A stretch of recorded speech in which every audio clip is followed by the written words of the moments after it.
கொஞ்சம் ஈஸியாக நான் உங்களுக்கு சொல்கிறேன். இயேசுவை போல பரிசுத்தர் யாராவது இருக்காங்களா? இல்லை. ஆனால் இயேசுநாதர் என்னைக்காவது பாவியை வெறுத்திருக்காரா?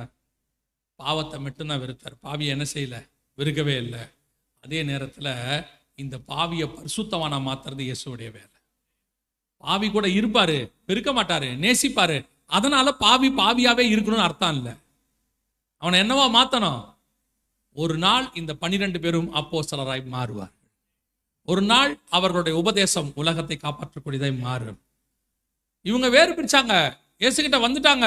பலதரப்பட்டவன் உள்ள இருக்கான். காட்டி கொடுக்கிறவன் இருக்கிறான், மறுதளிக்கிறவன் இருக்கிறான், விட்டுட்டு ஓடுறவன் இருக்கான், மார்புல சாஞ்சிக்கிறவன் இருக்கான், எல்லாரும் இருக்கான்.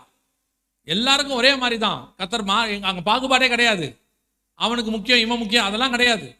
ஆனா அதே நேரத்தில் அவர்கள் அப்படியே இருப்பதும் தேவ திட்டம் அல்ல. அவர்களை சுத்தமாய் மாற்றுவது தேவனுடைய திட்டம். அப்ப சபை என்ன இடம்? சுத்தமாய் மாத்துகிற இடம். சபை என்ன செய்யணும்? சுத்தமாய் மாத்துகிற இடம். இன்னைக்கு சபை இந்த 3வது இடத்தை செய்வதிலே தவறிக்கொண்டு